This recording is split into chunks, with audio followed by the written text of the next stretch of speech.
কথাটো সঁচা। ভাৰতীয় জনতা পাৰ্টীয়ে ইতিমধ্যে তেওঁলোকৰ এখন তালিকা ভুলে শুদ্ধই ঘোষণা কৰিছে।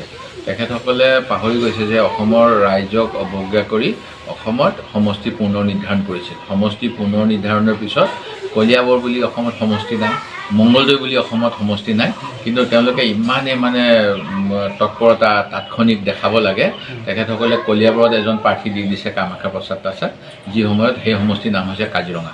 ঠিক তেনেকৈ তেখেতসকলে দৰং ওদালগুৰিৰ পৰিৱৰ্তে মংগলদৈ সমষ্টিত প্ৰাৰ্থী হিচাপে আগবঢ়াইছে দিলীপ শইকীয়া ডাঙৰীয়াক। আমি কিছু পলম হোৱাটো নিশ্চিত। আমাৰ দলৰ ফালৰ পৰা এতিয়ালৈকে আমাৰ প্ৰথমখন তালিকা প্ৰকাশ হোৱা নাই। এই সপ্তাহৰ আগামী সপ্তাহৰ ভিতৰতে আমাৰ তালিকা প্ৰকাশ পাব আৰু তাৰ বাবে যিটো প্ৰক্ৰিয়া কেন্দ্ৰীয় নিৰ্বাচনী সমিতিৰ বৈঠক অনুষ্ঠিত হ'ব লাগে, সেই কেন্দ্ৰীয় নিৰ্বাচনী সমিতিৰ বৈঠক অনুষ্ঠিত হোৱাৰ পিছতেই গোটেই ভাৰতবৰ্ষৰ বাবে ভাৰতীয় জাতীয় কংগ্ৰেছ আৰু ইণ্ডিয়া এলায়েন্সৰ প্ৰাৰ্থীসকলৰ নাম তালিকা প্ৰকাশ হ'ব। এতিয়া যিখিনি নাম তালিকা প্ৰকাশ কৰিলে সেইখিনি অকল ভাৰতীয় জনতা পাৰ্টীৰ তালিকা। তেওঁলোকৰো মিত্ৰ দল আছে। সেই মিত্ৰ দলৰ বাবে অসমত 3খন আসন এতিয়াও ৰাখি থৈছে, বৰপেটা, ধুবুৰী, কোকৰাঝাৰ। সেই গতিকে তেওঁলোকৰো সম্পূৰ্ণ তালিকা প্ৰকাশ হোৱা নাই। আৰু আমাৰ দলেও আপোনালোকে জানেই যে ইণ্ডিয়া এলায়েন্স কৰাৰ পূৰ্বৰে পৰা আমাৰ সভাপতি ভূপেন বৰা ডাঙৰীয়াই আঞ্চলিক দলসমূহক লৈ অসমত এটা ইউনাইটেড অপজিশ্যন ফৰাম বুলি এটা ফৰাম গঠন কৰিছিলে।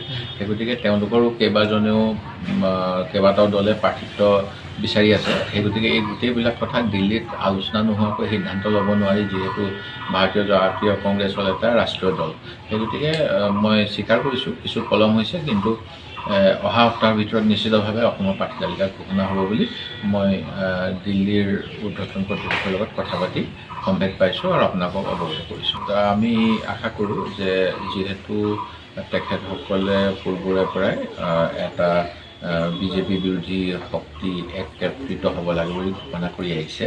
আৰু মই প্ৰথম দিনাৰ পৰাই এটা কথা কৈছিলোঁ, যেতিয়া আমি সকলো মিলিত হৈছিলোঁ, যে আমি নিজৰ ক'ত কাৰ কেনেকৈ শক্তি আছে সেইখিনি আমি অনুধাৱন কৰিব লাগে আৰু সকলোৱে যাতে একেলগে যুঁজিব পাৰোঁ তাৰ বাবে এটা পৰিৱেশ সৃষ্টি কৰিব লাগে। সেই গতিকে মই আম আদমি পাৰ্টি, তৃণমূল কংগ্ৰেছ অথবা CPI, CPM সকলোকে পুনৰ অনুৰোধ কৰোঁ যেন তেওঁলোকেও আমাৰ লগত আলোচনা কৰিহে শেষ সিদ্ধান্ত লয়।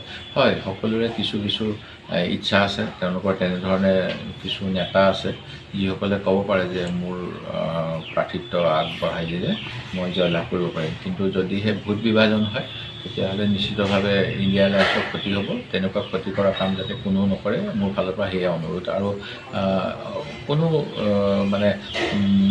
ধৰক এটা পাৰ্টিকে আমি অৱজ্ঞা কৰা উচিত নহয়, কোনো এটা পাৰ্টিও ময়ে সকলোখিনি খেলিম সেইটো কথাও ভবা উচিত নহয়। আমি ভাবোঁ সমিলমিলেৰে আমি এটা সমস্যাৰ সমাধান কৰিব পাৰিম। এইটো নগাঁও সমষ্টিটোত একচুৱেলি ঘটনাটো হ'ল এনেকুৱা যে সমষ্টি পুনৰ নিৰ্ধাৰণ হৈ গ'ল। সমষ্টি পুনৰ নিৰ্ধাৰণ হৈ যোৱাৰ পিছত প্ৰদ্যুৎ বৰদলৈ তাৰ যোৱা সময়ছোৱাত আমাৰ লোকসভাৰ প্ৰাৰ্থী আছিলে, জয়লাভ কৰিছিল। এতিয়া গৌৰৱ গগৈ কলিয়াবৰ আছিল, তেওঁৰো এটা অংশ আহি গ'ল। সেই গতিকে তেওঁক কিছুমান মানুহে কৈছে যে আপুনি নগাঁৱৰ পৰা খেলিব লাগে। প্ৰদ্যুৎ বৰদলৈ ডাঙৰীয়াৰ নিজৰ সমষ্টিটোৰ এটা অংশ কাজিৰঙাত গ'ল, এটা অংশ এতিয়াও আছে, তেখেতকো দাবী কৰিছে। সেই গতিকে মই ভাবোঁ যে আমি কিছু বুজা পৰালৈ আহিব পাৰিম আৰু হাইকমাণ্ডে শেষ সিদ্ধান্ত ল'ব।